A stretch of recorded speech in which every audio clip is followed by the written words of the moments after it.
Good morning and welcome to Wake Up Wednesday. This is Regina Clark, and my business is Brainwave Balancing, and I'm coming to you today from my office in downtown Colorado Springs, where we're continuing this conversation of how God changes your brain and their breakthrough findings from leading neuroscientists. We've been looking at chapter 8, which has the 8 best ways to enhance your mental, physical, and spiritual health. And we are actually down to number 2. We've only got 2 left. Next week, we'll close with number 1. I'd love to have you guess what you think that would be.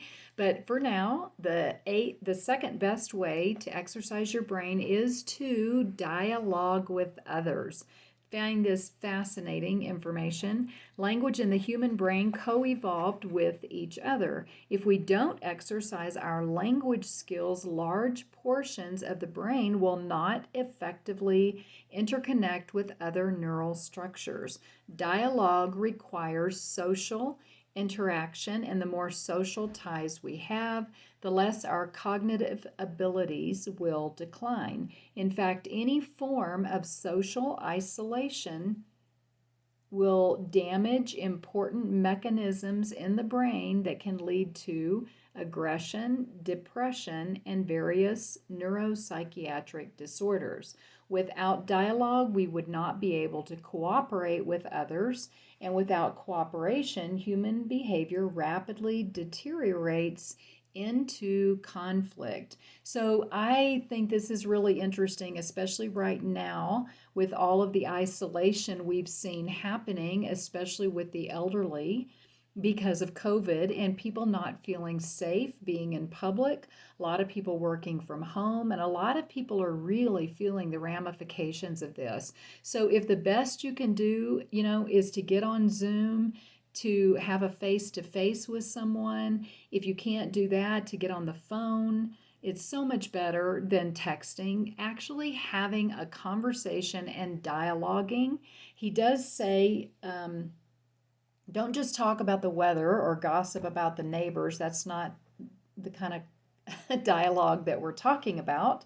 But, talk about deeper conversations that maybe ideas like what about harmony and peace.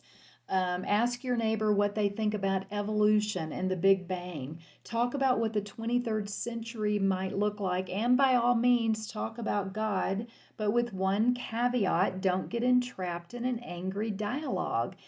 Ugh, I just think it's crazy what happens when some of these topics come up. If there's anything I've learned in my 57 years, is that I don't know diddly squat about a whole lot of things, and especially a topic as big and as broad, and all the science and the research and about energy and the field and spirit and connect how we're connected. And there is just a ton of interesting information, and it's interesting to hear what other people have to say and what I might learn from their perspective or their viewpoint. At the end of the day, I get to have my own beliefs and I get to decide what's right for me. But I think it's important that we continue to have conversations. We might actually learn something that we want to take and adopt and make our own.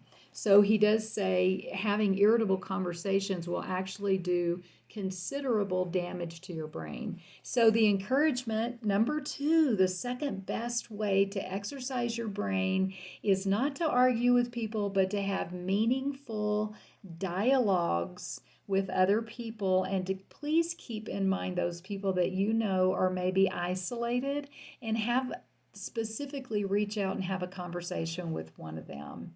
So until next time, take care of those beautiful brains and be your best self.